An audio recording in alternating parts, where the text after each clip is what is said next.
ඕහෝ මගේ රත්න යාළුවනේ. ඉතින් අදත් ඔයාලා එකතුලා ඉන්නේ මගේ ගොසි ශ්‍රී ලංකාවේ YouTube channel එකත් එක්ක. අද මාත් එක්ක ඉන්නවා එලකිරි බණ්ඩා ගොවි මහත්තයා. ආයි බොන්න උතුලාට. ආයිබෝන් මගේ නම එලකිරි බණ්ඩ නෙමෙයි ඊයල්ලේ කිරි බණ්ඩ. ඊයල්ලේ ඇසිස්ටන්ට් මල්ලි මොනවද මල්ලි මේ ලියලා තියෙන්නේ? ඔයාලා අපේ නමත් කනවා මල්ලි මොනවද? යෝ මන් දන්නේ නැහැ. යෝ මම මිනිස්සු මන් දන්නේ. දෙඩ අරගෙන නිකන් බොරුව. නග ආයි මොකද දැල්ලේ නෑ නේද? ඔක්කොම බැලුවානේ. ආයි කැල්ල ගන්න මල්ලි මු කනවානේ. ඉතින් අදත් අපිත් එක්ක තුලා ඉන්නේ ඊයල්ලේ කිරිබණ්ඩා ගොවි මහත්තයා. ආයි බොන්න උතුමාට. ආයිබෝන් හරි ඉතින් ගොවි මහත්තයෝ අපිට පේනවා මේ හරක් දෙන්නම හොඳට පුෂ්ටිමත්ව ඉන්නවා.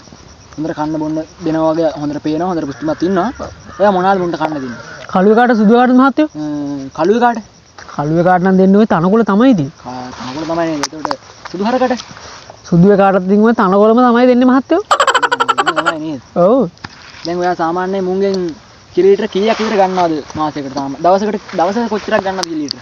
කළුවේ කාගෙන් සුදු කාද මහත්තයෝ? සුදු එකාගේ? සුදු එකාගෙන් නම් ඉතින් ඔය දවසට ලීටර 10ක් වගේ තමයි ගන්නෙ. ඒතර අනිත් එකාගෙන්? අනිත් එකාගෙනුත් ඉතින් කිලි ලීටර 10ක් වගේ තමයි මහත්තයෝ. අනිත් දැන් කිලි ලීටර 10ක් විතර තමයි. ඔව් 10යි. මේක තමයි. එතකොට ගොවි මහත්තයෝ මේ හරක් කිරි ගන්න උදේටද? ඔව් උදේට විතරයි නේ. උදේට විතරයි ගන්න. එතකොට රැයට කොහෙද මේ හරක් නිදාගන්නේ? කොයි එකද මහත්තයෝ? කළුවේ කා සුදු එක?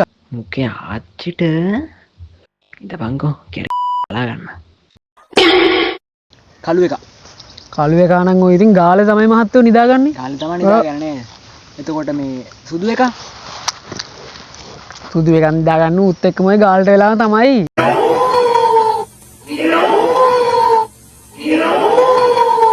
මොනවාද ස්ටිල් මල්ලි මේ කරන වැඩ කියන්නකෝ ඈ ඔයාලා මේ මිනිස්සු ගැන බලන්න හැම ප්‍රශ්නයකට මහාන සුදු හරකද කළු හරකද කියලා ඈ උත්තරේ දෙන්නෙත් එකම උත්තරේ දෙන්නේ මොකද්ද මල්ලි මේක තේරුම කියන්නකෝ මේක කරන්න බෑනේ හරි මහත්තයෝ දැන් මොකද්ද ප්‍රශ්නේ කියන්නකෝ ප්‍රශ්නේ කියන්නේ දැන් ඔයා හැම අහන ප්‍රශ්නෙට ඔයා සුදු එකද කළු එකද කියලා අහනවා ඒකට මේ ඒ උත්තරේම එකම උත්තරේ දෙනවා හරි මහත්තයෝ මේ කළු එකයි ඉතින් මගේ හරගනේ ඒතර සුදු එකද සුදු එකත් මගේ තමයි මහත්තයෝ ළඟින්ම කඳුළු බින්දුව ගෙනත් තියා දරුවෙලි